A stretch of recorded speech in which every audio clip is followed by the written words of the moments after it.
Herkese merhaba, ben Abdullah Yıldırım. Bugün çok sorulan konulardan bir tanesi olan Fibonacci geri çekilme seviyelerini konuşacağız. Fibonacci geri çekilme seviyeleri piyasalarda nasıl kullanılır, nasıl çizilir doğru bir Fibonacci geri çekilme seviyesi ve burada görünen değerlerin ne anlam ifade ettiğini anlatmaya çalışacağım. Ona girmeden önce bir parça bu dizin nasıl bulunmuş, Fibonacci sayıları nedir, bunu anlatmaya çalışayım. Resimde solda gördüğünüz ünlü İtalyan matematikçi Leonardo Fibonacci, Hesap Kitabı adlı kitabında, Liber Abaci diye bilinen kitabında 13. yüzyılın hemen başlarında 1202 yılında bu Fibonacci dizinine yer vermiştir. Açıkçası hemen buna Fibonacci dizini dememiş tabii ki. Bir dizin bulmuştur ve daha sonra bu dizin kendi adıyla anılmaya başlanmış. Şöyle bir şey, şöyle düşünülmüş.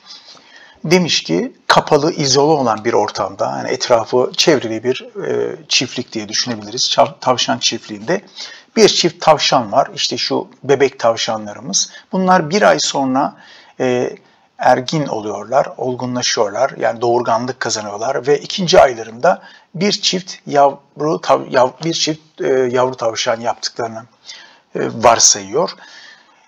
Bir ay daha geçtiği zaman 3. aylarında bu halihazırdaki olgun tavşanımız bir yavru daha dünyaya getiriyor. Her ay bir yavruladığını varsayarsak. Geçen ay henüz doğan yavrular ise artık 3. ayda olgunlaşmış oluyor. Doğurgan hale gelmiş oluyor varsayıma göre. Bir sonraki ay 4. ayda ise yine ilk tavşanımız doğurganlığa devam ettiği için bir yavru daha dünyaya getiriyor şurada. Şuradaki yetişkin olmuş olan çocukları da yavrulamaya başlıyor. Derken bu şekilde devam ediyor. 3 tane olgun tavşan birer tane yavru dünyaya getiriyor. Bir önceki ay doğan tavşanlar bir sonraki ay olgun tavşan oluyor vesaire. Bu şekilde bu dizin devam ediyor.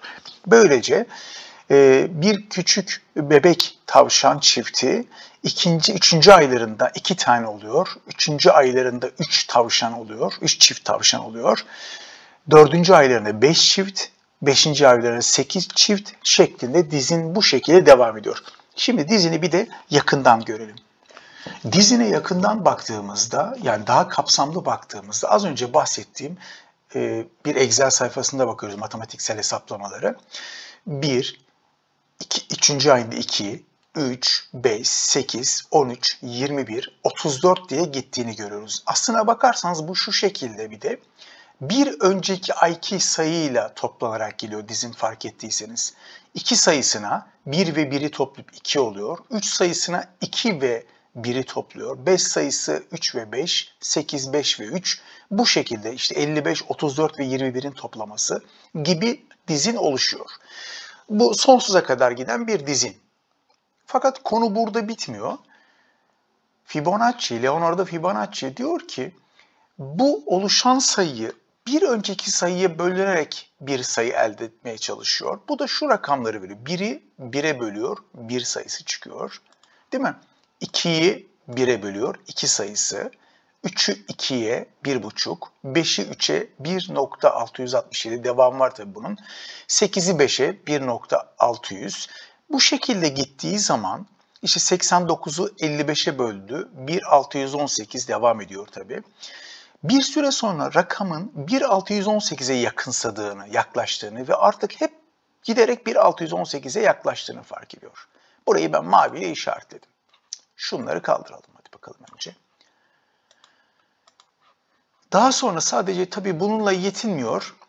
Daha sonra da 2 önceki sayıyı bölerek devam ediyor. Yani ne yapıyor? 2'yi 1'e bölüyor, 1 yazıyor. 3'ü 2 önceki 1'e bölüyor, 3 yazıyor. 3 bölü 1, 3 değil mi? 5'i 3'e değil 2'ye bölüyor, 2 öncekine. İşte 2,5 çıkıyor doğal olarak. 8'i 3'e bölerek 2,667. Bu şekilde devam ediyor. Ve daha sonra sayıların 2,618'de sabitlendiğini fark ediyor. 2,618'e yaklaşıyor. Tabii devamı var bunun, birçok sayı var. Ama giderek 2,618'de sabitlendiğini fark ediyor. Bunu da işaretleyelim. Aynı renkle işaretleyelim. Şöyle.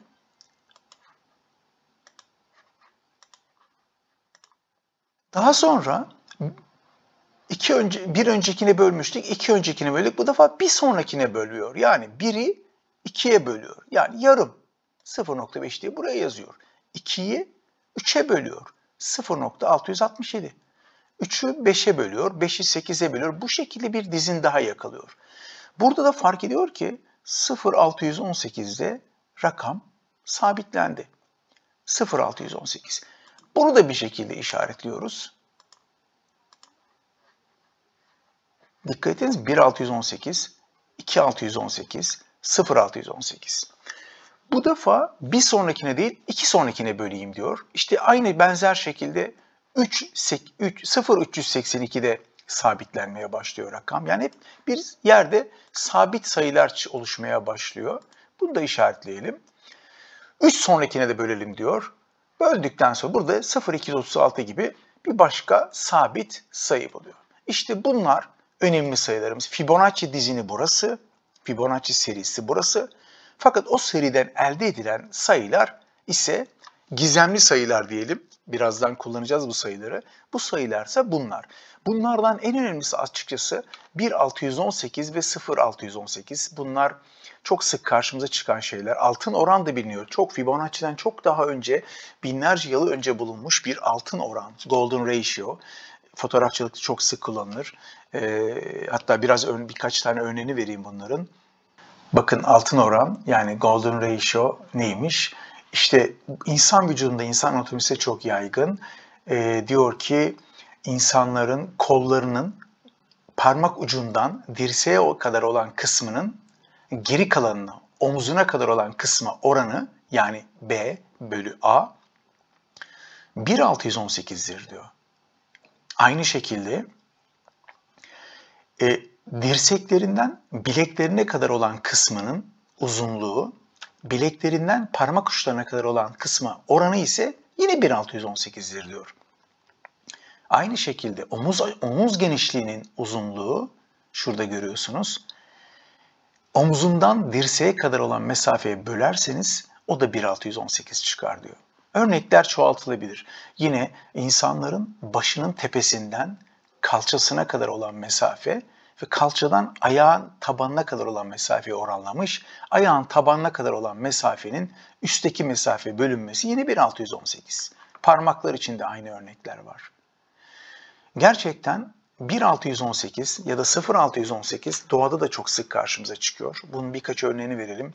İşte ayçiçeklerinin dizilişleri, yine bir fosilin, Nimulutes diye bilinen fosilin dizilimi burada da görülebiliyor. Yine galakside bir oluşum var benzer şekilde. Doğada birçok yerde bu altın oranla ya da Fibonacci sayısında kullanılan 1,618 ile ilgili rastlantılarla karşılaşabilirsiniz. Bunu anlattıktan sonra sevgili arkadaşlar, gelin biz bunu piyasalarda nasıl kullanıyoruz biraz da onu konuşalım. Evet, karşımızda BIST 100'ün güncel grafiğini açtım. BIST üzerinde bir Fibonacci uygulaması geri çekilme seviyelerini tespit etmeye çalışalım. Önce nereden başlayalım? Geçtiğimiz günlerde biliyorsunuz çok ciddi bir yükseliş oluştu. 2 saatlik grafiği de şöyle önce 4 saate çevirelim şöyle değil mi? Ocak ayının ya da işte 2022'nin sonuna kadar mükemmel bir yükseliş yaşadı BIST 100 endeksi, sonra da düşmeye başladı. Acaba bu düşüş nereye kadar olabilecek diye, yani geri çekilme seviyesini bulmak için biz Fibonacci'den faydalanabiliriz. Faydalandığımız enstrümanlardan bir tanesi de Fibonacci geri çekilme aracıdır. Hadi bakalım bunu bulmaya çalışalım. Bunu nasıl yapıyoruz? Yine çizim aracımızda sol tarafta Fibonacci retracement, yani Fibonacci Türkçesine geri çekilme çizgilerini buluyoruz. En dibe geliyoruz, en dibe işaretliyoruz. Bakın şurada en dip, burada görebiliyorsunuz değil mi? Şurada en dibe bastıktan sonra yukarı doğru çekiyoruz en tepeye kadar. Bir diğer çekişimizde en tepeye, işte tam burası en tepe, koyuyoruz. Şimdi baktığımızda burada 0,618, 0,382 noktalar işaretli. Diğerlerini de işaretleyebilirsiniz. Bakın burada birçok var. Az önce hatırlıyorsunuz değil mi? 0,236'yı hatırlıyorsunuz. 0,382'yi hatırlıyoruz. 0,618'i hatırlıyoruz. 1,618 hatırlıyoruz. Bunların hepsini açabiliriz. Daha sonra burada Bu çizgileri sağa sola doğru kaydırabiliriz. Mesela sağa kaydırdım bakın, kaldırdım. Sola kaydırdım, gördünüz. Solu kaldırdım, sağa kaydırdım, bıraktım. Tren çizgisini koyabilirim. Şöyle kenara çekeyim bunu. Tren çizgisini kaldırabilirim. Tren çizgisinin rengini koyulaştırabilirim. Tren çizgisi solda görüyorsunuz değil mi? Şu. Bunun kalınlaştırabilirim, inceltebilirim. Bu ayarları artık siz kendiniz kurcalarsınız. Fakat burada ben en çok kullandıklarım 1618'i kapatıyorum, bunu da kapatıyorum. En çok 5'i de kapatıyorum. Şunları çok sık kullanıyorum ben. Özellikle geri çekilmelerde 0236, 0382, 0618. Bunları daha çok kullanıyorum. Hadi şimdilik 0618'e kapatalım. Şu ikisini sade bir şekilde kullanalım. Bakın sade bir şekilde incelediğimiz zaman diyor ki bu, ey Fibonacci diyor, bu düşüş nereye kadar gider? Şurada bir düşüş başladı diyelim. Diyelim ki şuradayız biz, tam da şuradayız. Şöyle yapalım. Tam da şurada başladı. Çekiyoruz dizinimizi. Diyoruz ki ey Fibonacci en dipten en tepeye nereye kadar düşer bu? Diyor ki şuraya kadar düşebilir. Burada bir destek oluşur. Burayı da kırarsa buraya kadar düşebilir. Burayı da kırarsa bir alttaki var, onu kapatmıştık az önce ya. Oraya kadar düşebilir. Bunlar bizi aslında geri çekilme seviyeleri. Bir başka deyimle destek seviyeleri arkadaşlar. Hadi şöyle açtığımızda bakıyoruz ki Fibonacci iyi çalışmış değil mi? Şöyle bakıyoruz. İşte bir destek seviyesi olan 0,236'dan dönmüş. Gördünüz değil mi? Şuradaki mesela günlerden şöyle koyalım tekrar. İşte şu gün ayın 23 Ocak'ta 6 Ocak'ta özür dilerim 6 Ocak'ta bu Fibonacci'nin ilk seviyesi olan %23.6 seviyesinden 5079'dan bir tepki vermiş bize. Geri dönüş olmuş mu? Olmamış. Tekrar düşüşe başlamış. Artık bu tepki görevini yapmış. Bir sonraki nereden vermiş? Gördünüz değil mi? 0,338.2'den bir sonraki Fibonacci desteğinden yeni bir tepkiyle karşılaşmışız. Ve bu tepkiyle gelmiş. Şöyle 2 saatle dönelim bunu, hatta 1 saatle dönelim, daha net görün arkadaşlar. Bakın bu tepkide bir önceki destekten geri dönmüş. Yani bir önceki destek hatırladınız değil mi? Fibonacci'de şöyle yanımıza doğru çekelim bunu. Hatırlıyorsunuz değil mi? %23.6 bir destek görevi yapmıştı bize. Tekrar bu desteği kırmıştı. Artık o destek kırılınca direnç oldu.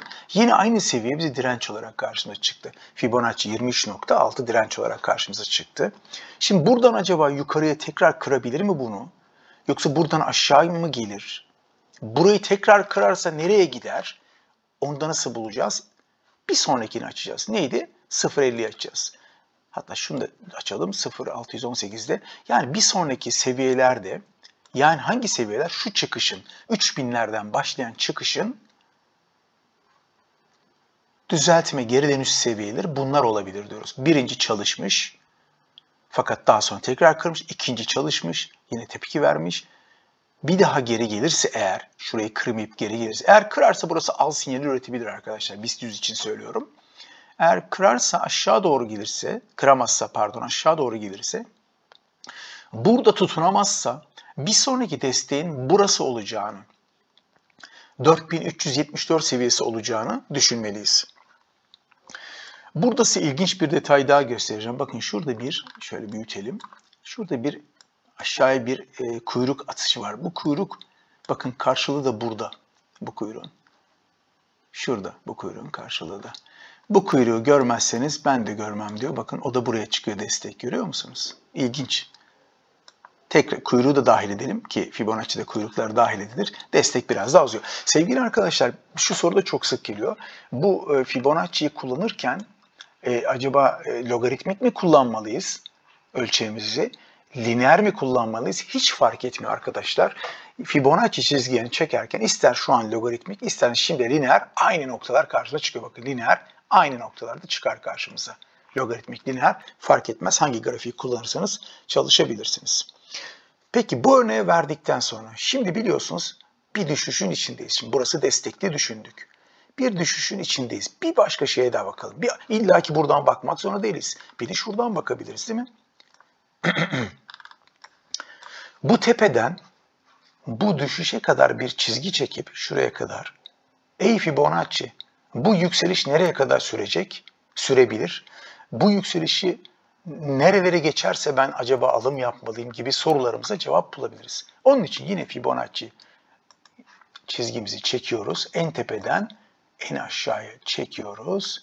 Bakın karşımıza çıkanlara bakıyoruz. Neler var karşımıza? Şunları bir defa şimdilik kapatalım değil mi? Daha yukarıya, buralara gelmedik. Şunu da kapattık. Neredeyiz? Bakın neredeyiz?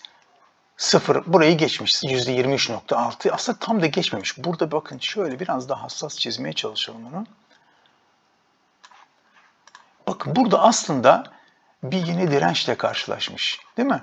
23.6'ya kadar tepkisini vermiş, geri gelmiş. Sonra tekrar çıkmış. %38.2'ye kadar tepki vermiş. Yani bu düşüşün düzeltmesini gösteriyor bize. Buraya kadar vermiş. Şimdi az önce söylediğim gibi, şimdi tekrar buradan yukarı doğru yönelirse bir sonraki direnç seviyesini bulacağız. Nedir o? 0.50, 0.618 bir sonraki noktalar arkadaşlar. Burada bir dirençle karşılaşabilir. Buraya da geçerse burada bir dirençle karşılaşabilir. Tamam. Şimdilik kapatalım bunu tekrar. Evet, şunları kapattıktan sonra eğer buradan yukarı çıkamazsa, geçemezse, tekrar geri yönelirse bu nokta bu defa destek olarak çalışması beklenir. Tekrar 4877 bölgesi. Bu desteği kırarsa da artık yeni bir düşüşe doğru yönelebilir. Fibonacci geri çekilme ya da işte Fibonacci retracement çizgilerini kullanırken mutlaka diğer indikatörlerden de yardım almalıyız arkadaşlar. Çünkü her zaman bu Fibonacci geri çekilme seviyelerine uygun davranmayabilir piyasa. Yani bu illa böyledir, işte bak tam burada destek verecekti, niye olmadı dememek lazım.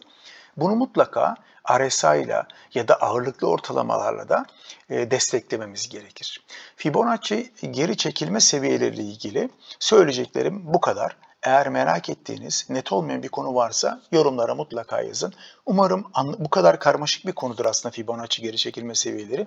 Umarım anlaşılır, anlatabilmişimdir. Yine de sorularınız olursa lütfen yorumlarda yazmaktan çekinmeyin. Hoşça kalın.